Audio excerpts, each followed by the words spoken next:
data di Excel dalam bentuk grafik. Sebelumnya kita harus tahu dulu apa sih Microsoft Excel itu.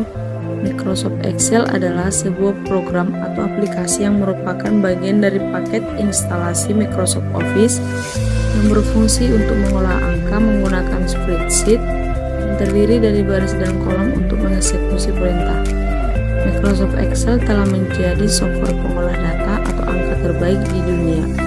Selain itu, Microsoft Excel telah didistribusikan secara multiplatform.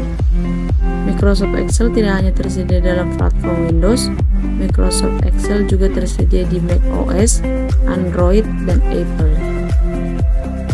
Selanjutnya, kelebihan Microsoft Excel dapat kita lihat: user interface yang mudah untuk dipahami, kompatibilitas dengan berbagai platform atau sistem operasi, mudah dipelajari untuk pengguna pemula, dan beberapa kelebihan Microsoft Excel lainnya dapat kita lihat. Selanjutnya ada kekurangan Microsoft Excel, yaitu akses fungsi tertentu seperti fungsi statistik terbatas, jumlah sel terbatas, dan yang ketiga add-ins untuk disiplin ilmu tertentu seperti neural network. Fuzzy logic tidak powerful dibandingkan software sejenis MATLAB dan SAS. Selanjutnya beberapa fungsi Microsoft Excel. Microsoft Excel digunakan di berbagai bidang pekerjaan, baik usaha kecil maupun perusahaan berskala internasional. Beberapa fungsi dan kegunaannya adalah sebagai berikut: membuat, mengedit, mengurutkan, menganalisis, meringkas, dan memformat data serta grafik. Yang kedua, membuat catatan keuangan dan anggaran keuangan, dan beberapa fungsi lainnya. Di video selanjutnya kami akan memaparkan tutorial membuat data dalam bentuk grafik. Baik, jadi pada sebelumnya sudah dipaparkan mengenai apa itu Microsoft Excel, manfaat, kegunaan, dan lain-lainnya. Namun pada kali ini kami akan membahas terkait tentang cara membuat grafik pada Microsoft Excel. Langkah pertama dalam membuat grafik pada Microsoft Excel ialah kita harus memiliki data atau sampel. Data ini yang nantinya akan kita olah menjadi sebuah grafik. Teman-teman boleh memilih data apapun yang nantinya akan diolah menjadi grafik. Pada kali ini sebagai contoh, kami memilih data penerimaan siswa baru 5 tahun terakhir. Sebagai contoh data yang kami berikan, kami membuat data dalam bentuk tabel terlebih dahulu, di mana tabel berisi kolom nomor, tahun, jenis kelamin, serta jumlah dari penerimaan siswa baru 5 tahun terakhir.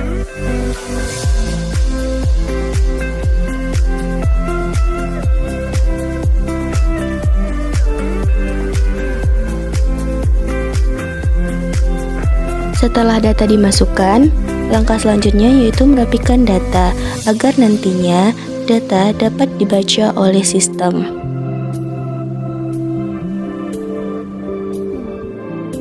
Setelah data sudah rapi, selanjutnya yaitu membuat tabel, di mana nantinya tabel ini akan memisahkan kolom nomor, tahun, jenis kelamin, dan jumlah. Untuk membuat tabel, blok semua kolom dari nomor sampai ke jumlah. Kemudian pada menu home terdapat menu font, kemudian klik button border. Nantinya akan banyak tampilan menu, lalu pilih all border. Maka tabel akan terbuat secara otomatis. Untuk membedakan baris satu dan lainnya, di mana baris satu berisi kategori, blok baris satu mulai dari nomor sampai jumlah. Kemudian pada menu home terdapat menu font, kemudian pilih fill color. Langkah selanjutnya yaitu membuat grafik. Blok semua kolom mulai dari nomor sampai jumlah. Kemudian pada menu insert terdapat banyak menu chart, mulai dari kolom, line, pie, bar, area, scatter, order charts. Contoh yang pertama yaitu kolom. Teman-teman bisa menggunakan ini jika memang teman-teman ingin menggunakan kolom ini atau biasa disebut diagram batang ini. Kolom juga memiliki banyak variasi, ada yang 1 dimensi, 2 dimensi, maupun yang 3 dimensi, serta banyak bentuk kolom lainnya. Tidak hanya dalam bentuk batang saja, namun banyak lagi bentuknya. Seperti ini, itu bentuk kerucut atau segitiga. Selanjutnya yaitu ada line. atau yang biasa disebut dengan garis atau diagram garis.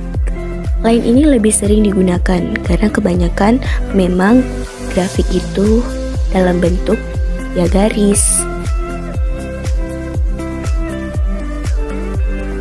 Selanjutnya ada pie atau biasa disebut sebagai diagram lingkaran. Untuk diagram ini lebih sering digunakan dalam soal-soal latihan anak-anak SMP ataupun SMA. Pada diagram ini juga banyak sekali variasinya, mulai dari satu lingkaran sampai jadi 2 lingkaran. Tapi biasanya dalam bentuk ini jarang sekali digunakan, karena yang paling sering digunakan yaitu diagram garis dan diagram batang.